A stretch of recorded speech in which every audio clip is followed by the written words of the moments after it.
What does a defensive coordinator do when your defense cannot cover and cannot rush the quarterback with 4 guys? Pretty much, nothing. Unless you're Gregg Williams, who comes up with disguised coverages and stuff that just living on the edge, play to play. And that's what he did against the Giants. Ton of DB pressures, a ton of replacement zones, a ton of cover 2, cover 3, cover 2 buck, just anything he could do to generate some pressure, bringing Adams, May, Poole. It was a tremendous job. When the Jets got into trouble, it was an in-man with Hairston, with some of the other corners. When they played zone, when they rushed with 5-6, with one of them being a DB, they did some good things. Give Gregg Williams a ton of credit. The other man, Jamal Adams. This man dominated the football game. Everyone saw the steal, give me that football from Daniel Jones, but there's so much more than just the highlight plays. And as crazy as it sounds, he's been playing handicapped for the last 2 and change years due to the personnel around him.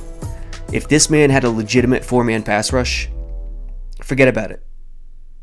He'd be the best defensive player in the NFL. Quick call out to Gregg Williams. Imagine being a defensive coordinator knowing your cornerbacks can't cover and knowing you don't have a pass rush. What do? Well, what he did often was put May and Adams in the box to try to fool Daniel Jones. He made it look like it was cover 0 pre-snap, but often had one of them rotate to a single high. And what also he did often is blitz DBs. There goes Brian Poole from the slot. Jamal Adams is single high. So Gregg Williams every week is stuck between a rock and a hard place. It's frustrating as hell to try to call defense when you know no one can. There goes Jamal, look at him flexing his muscle, ready for a dominant day. Yeah. Flex your muscle when you're the best strong safety in the league. For God's sakes. There's Adams, there's May. Going to be highlighted soon. 4-2-5 with both safeties in the box. So this is what he tried to do to the rookie quarterback. Made it look like, played it very vanilla, but from a cover 0 look. Always rotated, always blitzed a DB. Good job by Williams. I said it a year ago, and it's so outrageously true. Jamal Adams is the best pass rusher on the Jets defense. He's a strong safety, yet he's the best pass rusher. It's an indictment of the personnel, no doubt, but Adams can do it all on the field. There he is up top. Look at that get off. It's such a underutilized coaching point in football to time the snap, to improve the get off, stuff like that, the little details to quick snap when the defense isn't ready. The Pats do it all the time. Those coaching points, they're so underutilized, and Jamal Adams takes advantage of this stuff all the time. Now, there he is on the right, on the edge. Gregg Williams putting his safeties in the box all game, like we saw before. The Giants don't do anything wrong on the play. This is the design of the play action. The unit is going to slide left with the play action, and Barkley has to see. Look at Adams. Look at how quick he is off the snap. And Barkley has to clean up any blitz off the edge. He can't do it. Jamal Adams just owns the kid. Big time play on third down. Strong safety has become an elite position in the NFL because of the rules. Running backs, tight ends, the matchups. You see it with Tom Brady all the freaking time. It's tough to cover these guys. Adams, a stud strong safety who could play everywhere, neutralizes it. Look at this. 11 personnel, 2x2, nickel. Gregg Williams has no problem putting Jamal on a slot receiver. That's Golden Tate. That's a strong safety. Some D coordinators would shy away from that. Yeah, it's a zone, but still, even in that situation, they'd rather have the nickel, who would be Poole, on the slot and Jamal on the other side, over the tight end. It's a 5-man rush, 3 over the top, 3 underneath. Jamal does a solid job getting to the out. I think that's Tate. Hopefully I'm right. But it's just a testament to Jamal. He could play everywhere. Everywhere. There goes Burgess to the left edge with Basham, 5-man rush. Jones, and on top of it, Jones doesn't even look to the Tate-Jamal matchup. Strong safety or not, doesn't matter. Jones immediately looks to the left, deflected, incomplete. Here goes Gregg Williams again, toying with Daniel Jones, 3rd down. 11 personnel, nickel. Now, it's interesting. There's Jamal at the bottom, toying with an edge rush. There's May up top in the box. Again, it's a cover 0. Cover 0 pre-snap. But it doesn't turn out that way. Now, look at the bottom. First of all, look at Jones. He does something with the protection. Look at the bottom with Shermer. Shermer doesn't like what he sees here. I don't know if it's the play clock. I don't know if it's something Jones did. I don't know if it's Adams. But eventually, Adams and May both get to their 2 deep look. Do you understand how difficult it is to show cover 0 with both, not one safety in the box, but both safeties in the box, show that cover 0, and have them get too deep in a straight cover 2? It's very difficult, and you could only do it with safeties that really know what they're doing. Jones misses the dig over the middle, which was open. Still gets the pass interference on the hook, but here it is from the other angle. Interesting alignment. He's got Basham and Jenkins both on the left side.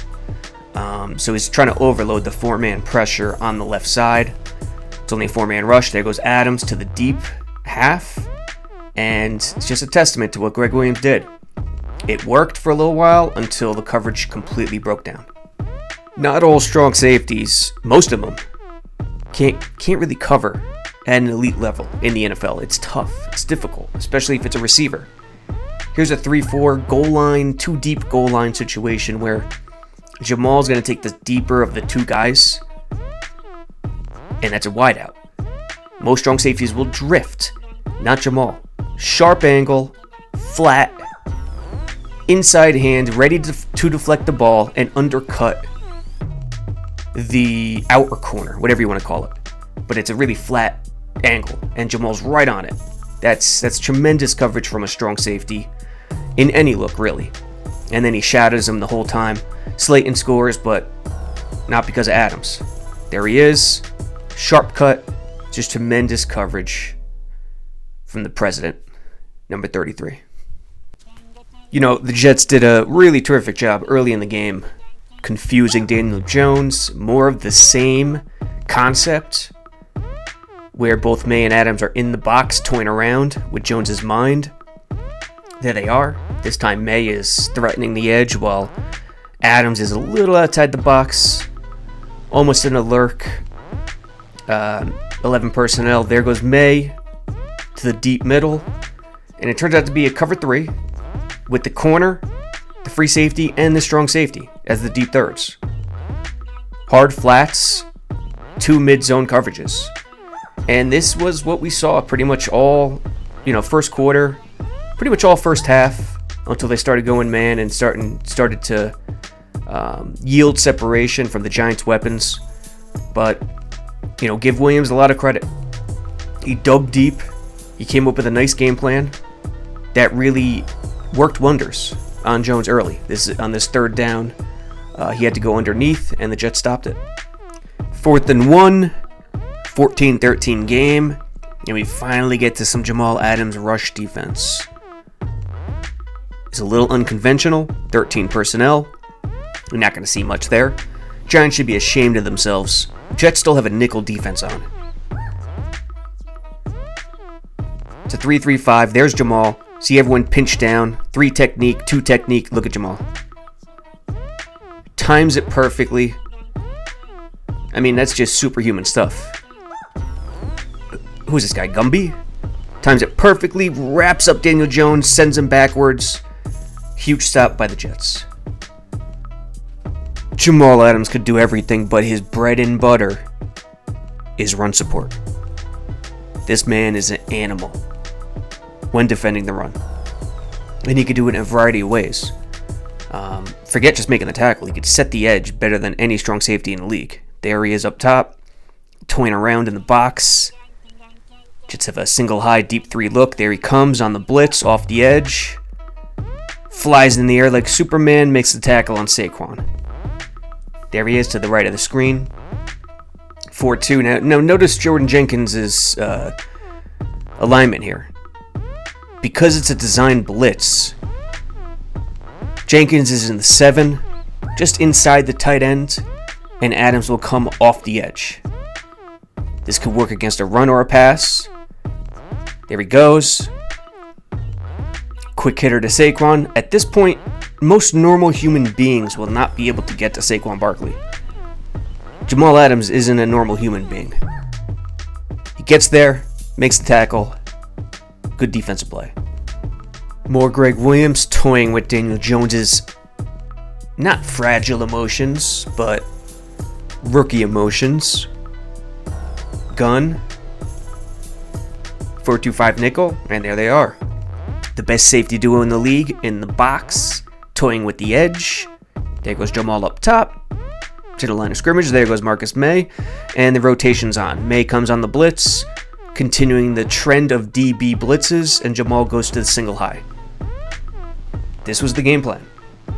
We're still in the second quarter. This was the game plan. And Jamal, being a strong safety, he's not a traditional strong safety. He's a new age strong safety who could do it all. This means playing single high. So, credit Gregg Williams to feature his strength of the defense, May and Adams. Can you understand that this is a dream of every DB who's played football from a young age, or 5 or 6?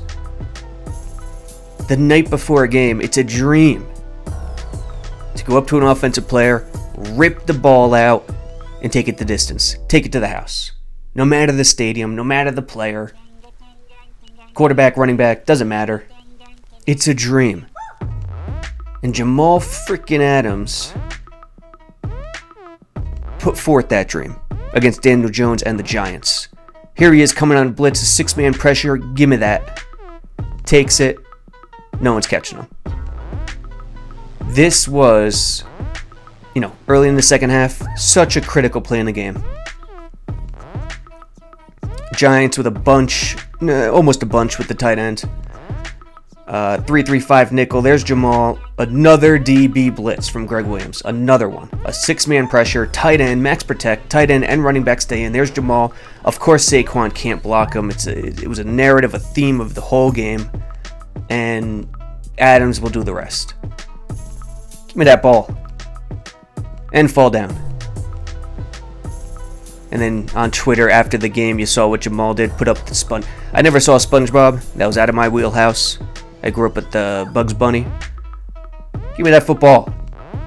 But Jamal trolled Daniel Jones to boot afterwards. Dream come true. More zone deception. More zone replacement from Gregg Williams. Too deep look here. There's Jamal. Aside Marcus May. Daniel Jones is out of the gun, and what you'll see here is Jamal in the corner. Who is that, Mallet? Jamal in the corner replace each other. Cover 2. Corners are in the flats. Jamal comes up in a mid-hook area, and they're the 2 deep safeties. So instead of both safeties being 2 deep half, it's a corner and a safety. Jamal finally drifts to Daniel Jones and doesn't hit him, which is key. Doesn't take the personal foul, which we saw against Baker Mayfield, which he won his appeal, which is ridiculous in the first place. But good job here by Gregg Williams and Jamal. Here's one of Gregg Williams' favorite coverages. 11 personnel gun, 3x1, 4-5 nickel, 2 deep. Got Adams and May in the 2 deep. You got Brian Poole lined up in the slot as the nickel back. Now see his placement, he's a little inside the weapon. It's because they're running the cover 2 buck, and instead of using the linebacker in the middle, he loves to use Poole. He loves to use different angles with that zone coverage. And what a call. What a tremendous call, because it takes away that middle guy down the seam who eventually turns to a dig.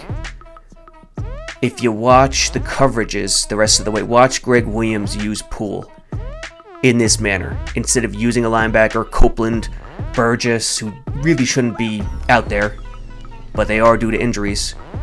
Look at Daniel Jones looking right down the seam, but it's shut down because of the coverage and Poole.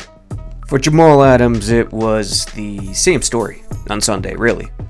The only difference is that, he scored a touchdown, picked up a couple turnovers, and because of that, he was trending and became a national story.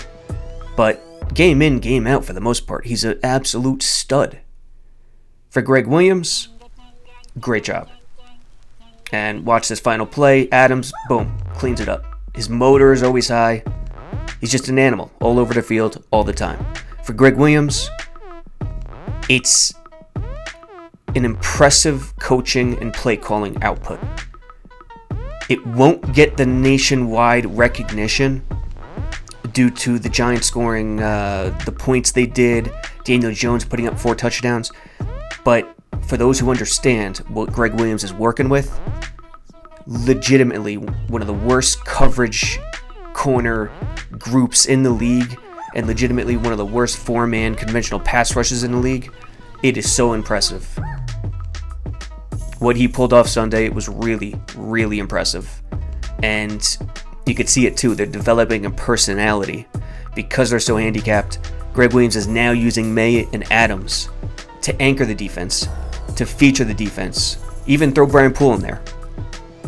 May, Adams, Poole, he's using those guys as the strength, highlighting them, putting the most trust in them, and letting everything else sprinkle in around it. Great job by Gregg Williams. Unbelievable job by Jamal Adams.